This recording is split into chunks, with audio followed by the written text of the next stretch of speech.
بسم الله الرحمن الرحيم نحمده ونصلي على رسوله الكريم أما بعد فأعوذ بالله من الشيطان الرجيم بسم الله الرحمن الرحيم لقد جاءكم رسول من أنفسكم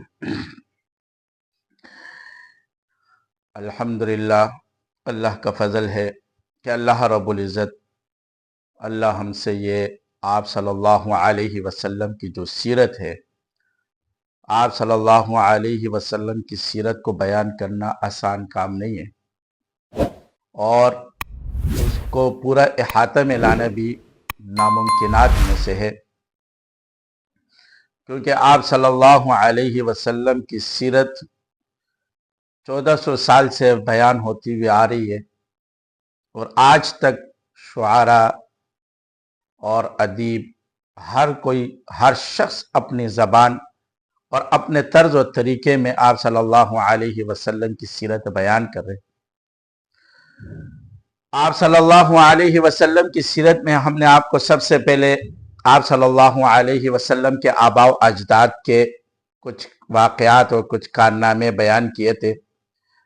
ہم نے آپ کو بتایا تھا کہ آپ صلی اللہ علیہ وسلم کے جو انوارات اور تجلیات ہیں وہ آپ صلی اللہ علیہ وسلم کے آباء و اجداد میں نظر آتے ہیں، ان کی زندگیوں میں نظر آتے ہیں۔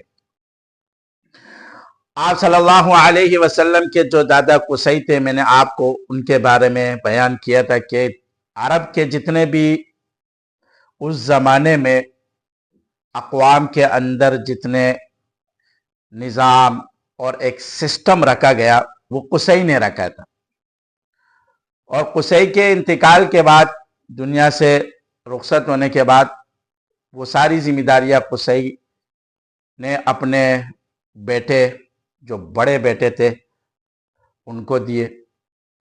پھر اس کے بعد عبد مناف کے پاس آئے، جو آپ صلی اللہ علیہ وسلم کے دادا تھے، اور عبد مناف نے جو عبد مناف کا اپنا نام مغیرہ تھا،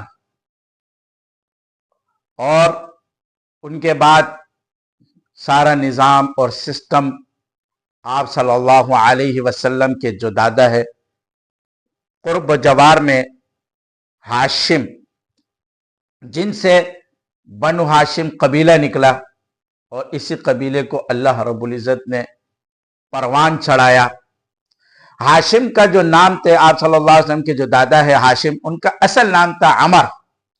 ہاشم ان کو اس لیے کہتے تھے کہ کیونکہ اس زمانے میں قحط سالی ہو جاتی ہوئی عرب میں، مکہ میں، تو وہ اپنے دور میں جاتے تھے، اپنے گھر میں شوربے میں روٹی توڑ کے سارے لوگوں کو، مکہ کے لوگوں کو کھلاتے تھے، سخاوت کرتے تھے۔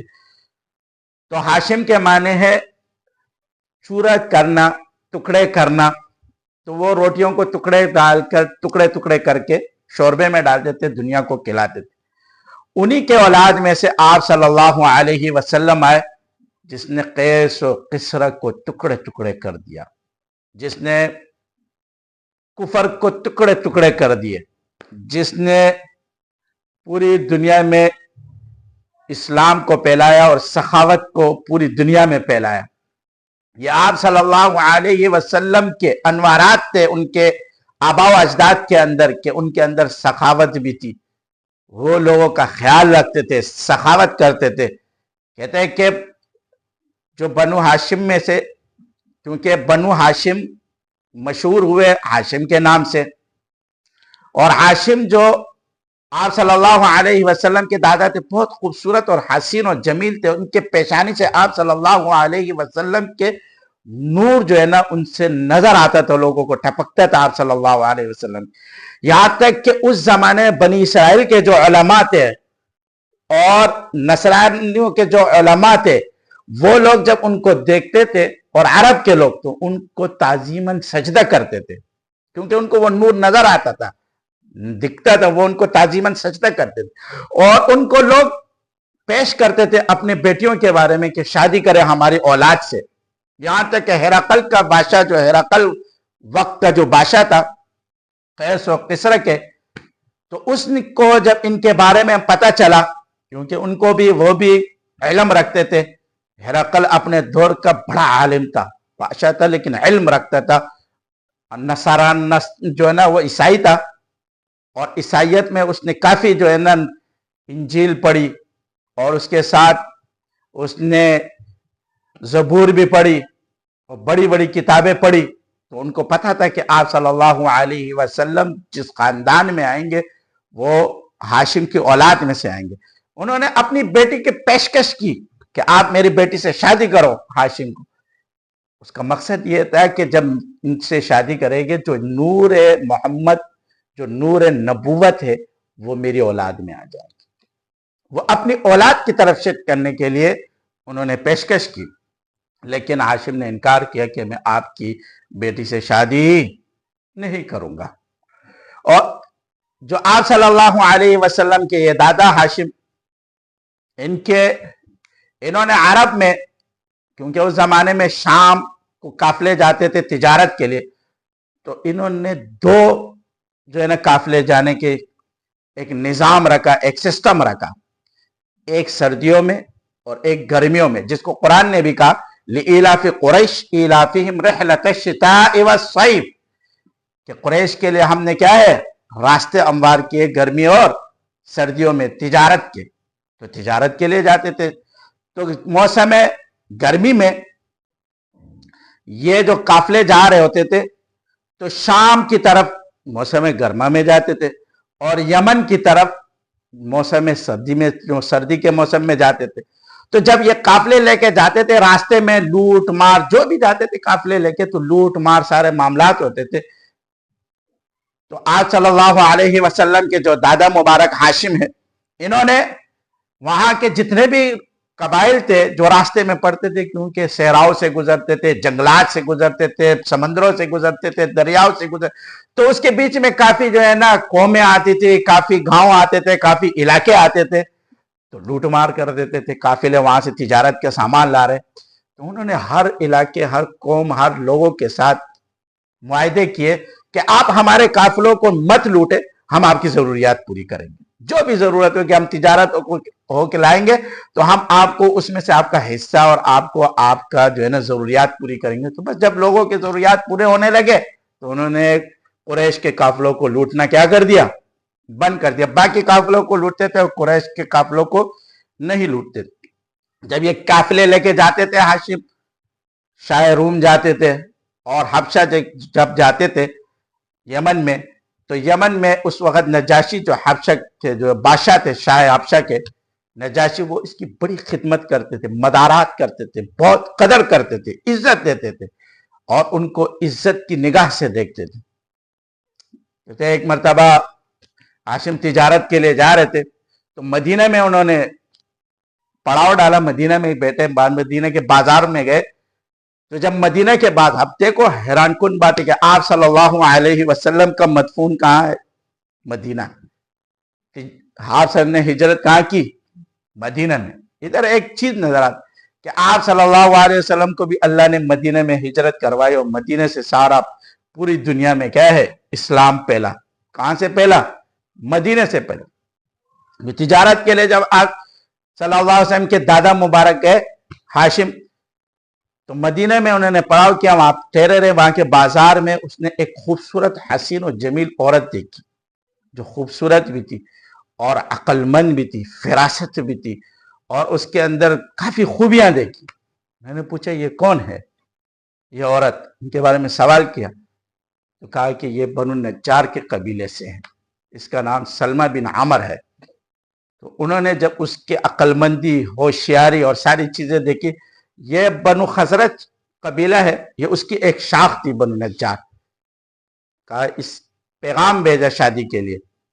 تو انہوں نے بھی جب ان کی خوبصورتی، حسن، جمال، عقل اور سب کچھ دیکھا تو انہوں نے ان کا انکار نہیں کیا اور شادی کر دی. اب آپ صلی اللہ علیہ وسلم کی جو دادی مبارک ہے وہ کہاں کی آئی؟ مدینہ کی. مدینہ میں شادی ہوئی اور مدینہ ہی میں رہے، اور آپ صلی اللہ علیہ وسلم کے جو دادا ہے عبد المطلب، ان کے رہن میں آئے مدینہ میں، اور ان کا نام اس وقت رکھا گیا شیبۃ الحمد. پھر یہ یہاں سے مدینہ چلے گئے. مدینہ سے شام چلے گئے، ان کا انتقال ہوا غزہ میں، وہاں ان کا انتقال ہوا ہاشم کا، اور ان کی بیٹے یہاں پر مدینہ ہی میں عبد المطلب رہے اور وہیں رہے۔ تو عبد المطلب کا اپنا جو نام ہے وہ شیبۃ الحمد ہے۔ شیبہ کہتے ہیں کہ سفیدی کو، کیونکہ جب وہ پیدا ہوئے تو ان کے دو چند بال سفید تھے، شبیہۃ الحمد ان کے نام تھے۔ شبی کہتے ہیں سفید بالوں کو، چند سفید بال تھے، تو اس کی وجہ سے ان کو شبیہ کہنے لگے، اور خوبصورت بھی تھے، حسین بھی تھے، جمیل بھی تھے۔ ان کے جو چچا تھے مطلب، ان کو پتا چلا کہ ہاشم کا تو انتقال ہوا، انہوں نے اپنے اولاد کو بھیجا کہ جاؤ دیکھو پوچھو۔ وہ شام گئے تو شام میں پتا چلا کہ ہاشم کا انتقال ہو چکا ہے، اور انہوں نے شادی بھی کی تھی مدینہ میں، اور ان کا کوئی وہاں سے پتہ چلا ہے، پھر مدینہ آئے کہ وہاں سے پتہ چلا کہ ان کا کوئی بیٹا بھی ہے جو وہاں پر مدینہ میں ہے اپنی والدہ کے ساتھ۔ تو مطلب آئے مدینہ اور پوچھ گچھ شروع کی پتہ چلا تو آپ صلی اللہ علیہ وسلم کی جو دادی تھی سلمہ، انہوں نے کہا جی میں نے ان سے شادی کی تھی اور یہ ان کا بیٹا ہے، شبیہۃ الحمد یہ ان کا بیٹا ہے۔ تو انہوں نے کہا میں ان کو 8 سال کے تھے، ان کے جو دادا ہے عبد المطلب وہ 8 سال کے تھے، ان کو لے کے چلے گئے وہاں سے مدینہ سے۔ جب مدینہ سے مکہ لے کے آئے تو مکہ میں لوگوں نے ان سے سوال کیا مطلب سے کہ یہ کون ہے؟ اب وہ پرانے پٹے کپڑے تھے اور تھوڑے سے میلے بھی تھے، یہ ساری چیزیں تھی، تو انہوں نے شرم کے مارے عرب میں یہ نہیں کہا کہ یہ میرا بھتیجا ہے، کیا ہے؟ کیوں؟ اگر وہ یہ کہتے کہ یہ میرا بھتیجا ہے تو وہ کہتے کہ آپ کیسے ٹاٹ باٹ میں سردار ہو ساری چیزیں، اور یہ آپ کا بھتیجا جس کے پٹے پرانے کپڑے، یہ میلے کچیلے، اور کس طرح ہے تم نے رکھا؟ تو انہوں نے ایک دم کہا یہ میرا غلام ہے، کیا ہے؟ جب گھر لے کے آئے، صاف ستھرا کیا، غسل دیا، ساری چیزیں دی، اور اس کے بعد کپڑے پہنائے اچھے، تو پھر اعلان کیا مکہ میں کہ یہ میرا بھتیجا ہے، ہاشم کا بیٹا ہے۔ لیکن لوگوں نے ان کو ہمیشہ یہی نام رکھ دیا مطلب، کیا ہے کہ مطلب کا عبد المطلب، عبد کہتے ہیں غلام کو، کیا ہے کس کو کہتے ہیں؟ عبد المطلب، یعنی مطلب کا جو ہے نا غلام، اس نام سے مشہور ہو گئے، اور اپنا نام ان سے کیا ہو گیا؟ ختم ہو گیا۔ پھر اللہ رب العزت نے جو ہاشم کی سرداری تھی وہ آپ صلی اللہ علیہ وسلم کے جو دادا عبد المطلب، جو 8 سال آپ صلی اللہ علیہ وسلم کے پرورش میں رہے، 8 سال آپ صلی اللہ علیہ وسلم کی پرورش میں، تو وہ سرداری اللہ نے ان کو دے دی۔ اور عبد المطلب جب سردار ہوئے، بادشاہت اور سرداری لی، تو وقت گزرتا رہا سرداری، کیونکہ وہ بھی حسین و جمیل تھے، خوبصورت تھے، لوگ ان کی قدر کرتے تھے، عزت کرتے تھے، اور نور نبوت آپ صلی اللہ علیہ وسلم کے انوارات ان کے پیشانی سے بھی لوگوں کو نظر آنے لگتا تھا۔ تو عبد المطلب وہ شخصیت ہے عرب میں کہ سارے عرب ان کی بڑی قدر اور عزت اور منزلت جانتے تھے، اور کہ ان کو بڑی عزت دیتے تھے۔ عبد المطلب ایک دن سو رہے تھے، کیونکہ آپ کو پتہ ہے کہ عرب میں کہ جب بنی اسماعیل رہتے تھے تو قبیلہ جرہم جو ہے نا ادھر ان کے پاس سرداری تھی، تو جب قبیلہ جرہم سے سرداری لی گئی تو قبیلہ جرہم نے کیا کیا کہ انہوں نے کیونکہ زمزم کا کنواں اسماعیل علیہ السلام کے دور میں جو زمزم کا کنواں تھا، تو انہوں نے اپنا سارا مال و متاع جو سونے تھے اور وہ چیزیں تھی، تلواریں تھی، اس کنویں کے اندر دفن کر کے اور اس کنویں کو بالکل بند کر دیا، اس کا نام و نشان ختم کر دیا زمزم کے کنویں کو، کہ تاکہ کسی کو پتہ ہی نہیں چلے کہ یہاں کبھی کنواں بھی تھا، کیونکہ بس سرداری تو ان کی اور ان کا کوئی نام و نشان نہیں تھا، اور وہ وہاں سے چلے گئے۔ تو کئی سال، یعنی جرہم قبیلہ جب گیا تو جرہم کے قبیلے کے بعد جو ہے نا قصی کے پاس بادشاہت آئی، قصی کے بعد جو ہے نا کافی عرصے کے بعد چلتا رہا، پھر عبد مناف کے بعد ہاشم کے بعد، تو اس میں کافی 100 سال گزر گئے، 250 300 400 سال گزر گئے۔ 400 سال پہلے کنواں بند تھا، کسی کو بھی پتہ نہیں تھا کہ یہاں کئی کنواں بھی تھا۔ تو آپ صلی اللہ علیہ وسلم کے دادا مبارک جو ہے نا وہ خانہ کعبہ کے حتیم میں سو رہے تھے، حتیم کے اندر سو رہے تھے، تو کسی خواب میں کسی شخص کو دیکھا، اور وہ شخص کو دیکھنے کے بعد اس شخص نے کہا اٹھو اور کودو، احفر، کیا ہے؟ احفر برا۔ تو اس نے سوال کیا کہ برا کیا ہے؟ اس کے دادا نے سوال کیا برا، وہ چلا گیا۔ پھر دوسرے دن پھر خواب دیکھا، احفر مجنونہ، کہ کودو مجنونہ کا مال مجنونہ، اس نے کہا مال مجنونہ کیا ہے؟ پھر چلا گیا۔ تیسرے دن پھر خواب دیکھا، کیا ہے؟ احفر کودو طیبہ، تو پھر ان دادا نے سوال کیا ما طیبہ کیا ہے؟ پھر وہ چلا گیا۔ تیسرے دن چوتھے دن پھر خواب دیکھا، احفر ماء زمزم، کیا ہے؟ اس نے کہا زمزم، احفر ماء زمزم، اس نے کہا کیا ہے زمزم؟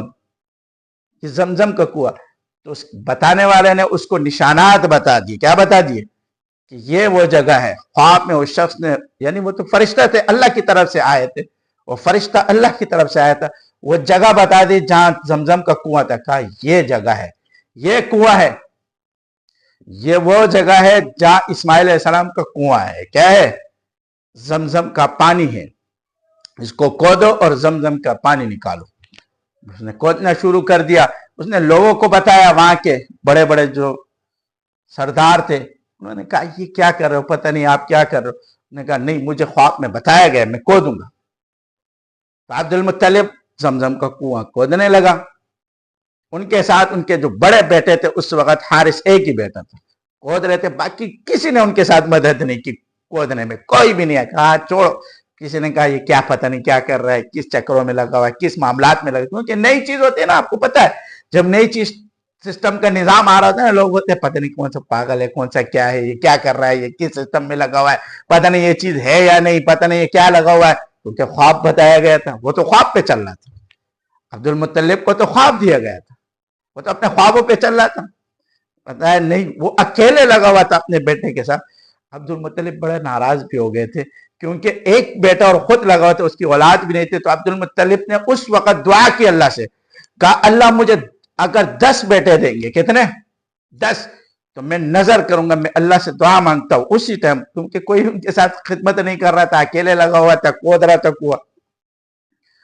تو اس نے کہا کہ میرے کو اللہ جب 10 بیٹے دیں گے، میں اس میں سے ایک کو اللہ کے ہاں راستے میں قربان کر دوں گا۔ پھر وہ کنواں کودتے کودتے کنواں نکل بھی آیا، پانی نکل آیا، اس کے اندر جو ہے نا سونے نکلے، ذرات نکلے، ہر چیز پانی نکل آیا، زمزم کا پانی۔ تو اس کی وجہ سے اتنی آسانی ہوئی کہ اس زمانے میں جو لوگ آتے تھے قبیلے حج کے لیے اور طواف کے لیے، تو پانی تو قریب آ گیا زمزم کا پانی۔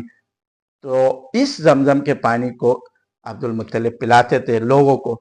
پھر لوگوں نے جب یہ کارنامہ دیکھا عبد المطلب کا کہ یار اللہ رب العزت نے اسے اتنا بڑا کام لے لیا، یہاں تو پورے خانہ کعبہ میں کوئی کعبہ کے قریب تھا، قرب و جوار میں بھی کوئی پانی نہیں تھا، اور پانی نکل آیا، اور یہ اسماعیل علیہ السلام کا کنواں سامنے آیا۔ تو آپ کو پتا ہے کہ بعض لوگوں کو بغض ہو جاتا ہے، بعض لوگوں کو حسد ہو جاتا ہے، بعض لوگوں سے جو ہے نا ان کے کارناموں سے ان کو برا لگتا ہے۔ تو بعض قبیلے قوم ان کو یہ چیزیں بری لگنے لگی، تو کوئی جا کے اس کو جو ہے نا، جو کنویں کے لیے انہوں نے دیواریں لگائی تھی، کوئی دیواریں توڑ دیتا تھا، کوئی آ کے وہاں پر نہانے لگ جاتا تھا، کوئی کیا کر لے، کبھی کوئی، یعنی ہر کوئی کوشش کرتا تھا کہ کچھ نہ کچھ گندگی کرائے۔ تو آپ صلی اللہ علیہ وسلم کے دادا نے بڑے پریشان ہو گئے اور دعا مانگی، خواب دیکھا، خواب میں کسی شخص نے آواز دی کہ آپ یہ دعا مانگو کہ یا اللہ میں اس کنویں میں سے کسی کو نہانے کی اجازت نہیں دیتا ہوں، سب پہ حرام کر دیتا ہوں نہانے والے، اور صرف پینے والوں کو اجازت ہے کہ پی لے، بس۔ آج تک وہ سسٹم چل رہا ہے۔ دعا انہوں نے اس زمانے میں مانگی، اور اس کے بعد وہ پینے والا بند، اور اللہ رب العزت نے اس کنویں سے آج صرف وہ جو ہے نا نہانے کا سسٹم بند اور پینے کا سسٹم چل پڑا۔ تو آپ صلی اللہ علیہ وسلم کے دادا نے جب یہ کنواں کھودا، تو پھر اللہ رب العزت نے ان کو 10 بیٹے بھی دے دیے، اور ان کے زندگی میں ہی جوان ہوئے۔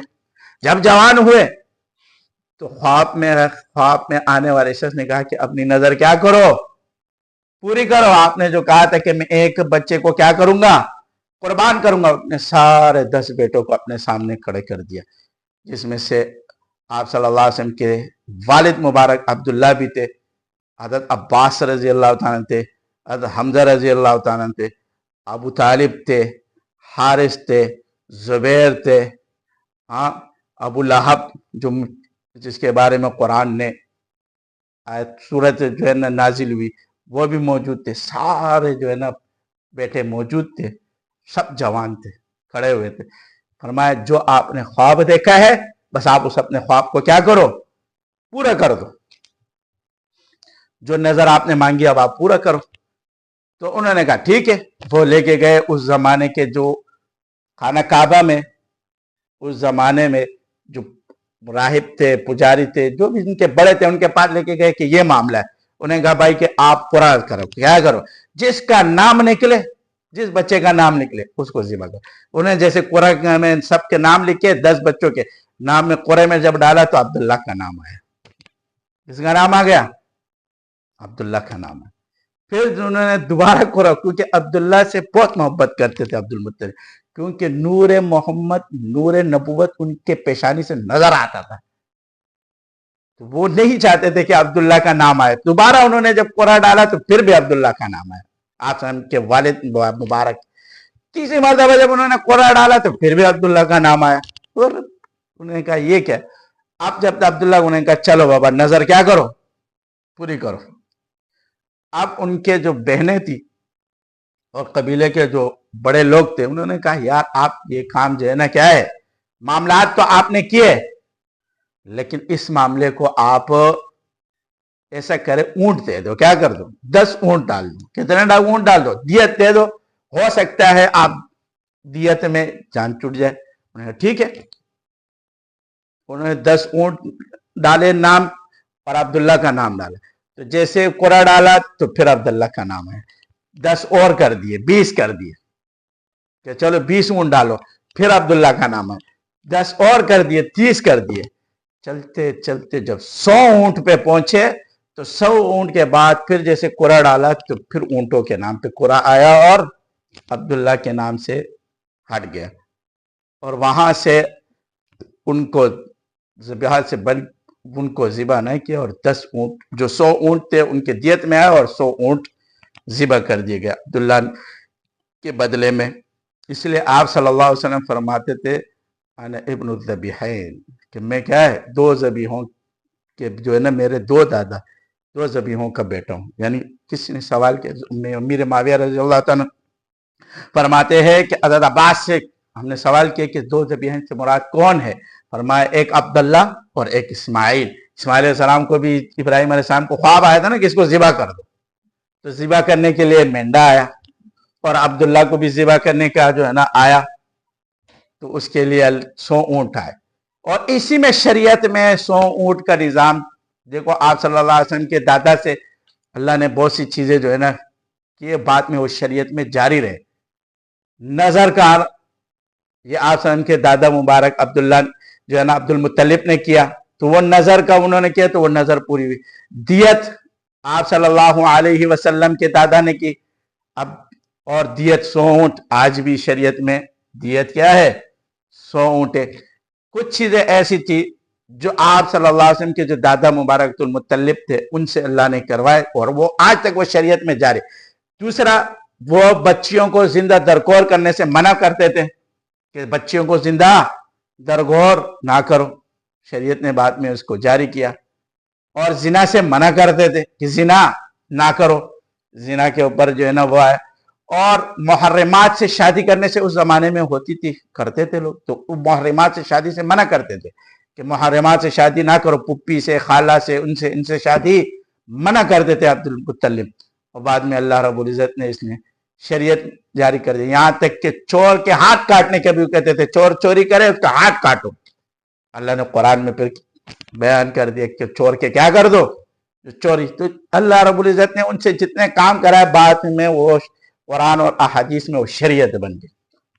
تو یہ آپ صلی اللہ علیہ وسلم کے جو دادا تھے، کہتے ہیں کہ آپ صلی اللہ علیہ وسلم کے دادا جو عبد المطلب تھے، فرماتے ہیں کہ جب مکہ میں قحط سالی آتی تھی تو اس لوگ جو ہے نا آپ صلی اللہ علیہ وسلم کے جو دادا تھے تو ان کو سبیر جو پہاڑ تھا اس کے اوپر لے کے جاتے تھے. جب وہاں لے کے جاتے تھے بارش بند ہو جاتی تھی، بارش کی وجہ سے قحط سالی آ جاتی، تو جب اس پہاڑ کی چوٹی پہ لے کے جاتے تھے تو اللہ بارش برساتے، تو مکہ میں پانی جو ہے نا پھر سیراب ہو جاتا تھا، پھر جو ہے نا ہریالی آ جاتی.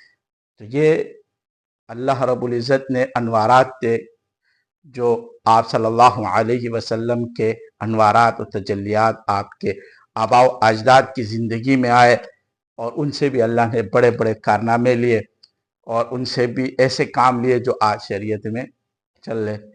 تو اللہ انشاءاللہ ہم اگلے کوشش کریں گے کہ یہ آپ کے سامنے جو ویڈیو ہے ہفتے میں 2 مرتبہ ویڈیو لائے، تو اتوار اور بدھ کو انشاءاللہ کوشش کریں گے.